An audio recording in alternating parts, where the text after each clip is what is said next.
सत्ता स्थापनेत माझ्याकडून कुठलाही अडथळा नाही। पंतप्रधान नरेंद्र मोदी आणि गृहमंत्री अमित शहा जो निर्णय घेतील तो मला मान्य असेल। याबाबत मी त्यांना फोन करून कल्पना दिली आहे असं सांगत काळजीवाहू मुख्यमंत्री एकनाथ शिंदे यांनी मुख्यमंत्री पदावरचा दावा सोडलाय। शिंदेंच्या या घोषणेनंतर आता पुढील मुख्यमंत्री भाजपचाच होणार हे जवळपास स्पष्ट झाले। 4 दिवसांपासून मुख्यमंत्री पदासाठी फिल्डिंग लावलेल्या शिंदे यांच्यासाठी हा एक प्रकारचा धक्काच मानला जातोय। पण शिंदेंना हा धक्का देण्याचा खरा मास्टर स्ट्रोक कोणी मारला असेल तर तो अजित पवार यांनी। देवेंद्र फडणवीस यांनी 1.5 वर्षांपूर्वी अजितदादांना सोबत घेत या खेळाची सुरुवात केली होती। आज अजितदादांच्या डावानं हा खेळ यशस्वी झाल्याचं बोललं जात आहे।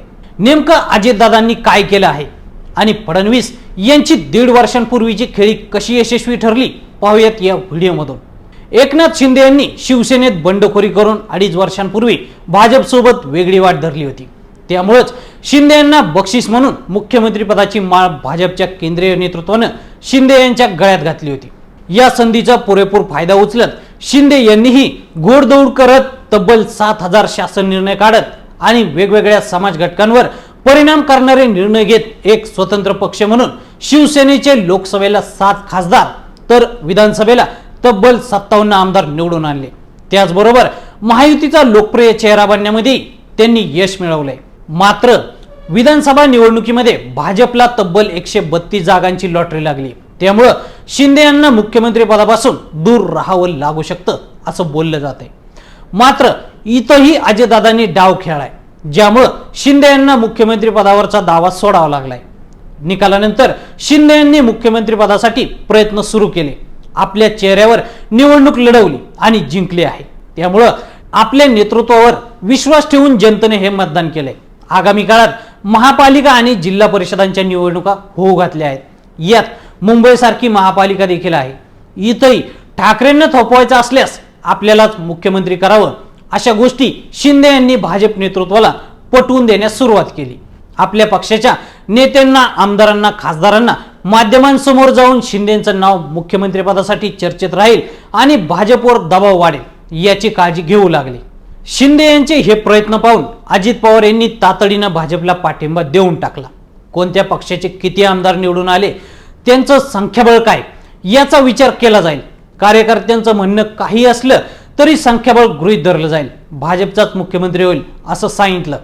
अजितदादांच्या याच डावानं शिवसेनेची बार्गेनिंग पॉवर कमी झाली आहे। शिवसेनेचे अनेक आमदार आणि कार्यकर्ते नाराज असल्याचं समजतंय। आम्हाला वापरून फेकून दिलं तर नाही ना, असाही प्रश्न ते उपस्थित करत आहेत। आता मुख्यमंत्री पदापासून दूर झाल्यानंतर एकनाथ शिंदे यांची पुढील वाटचाल नक्कीच सोपी असणार नाही।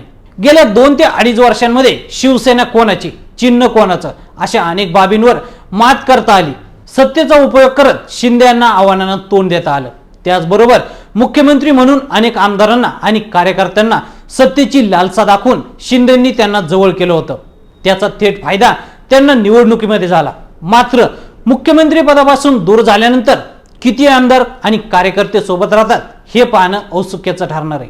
शिवाय अजितदादांच्या पाठिंब्यामुळे शिवसेनेला जास्त मंत्रिपदासाठी आणि मलाईदार खात्यांसाठी अडून बसता येणार नाही।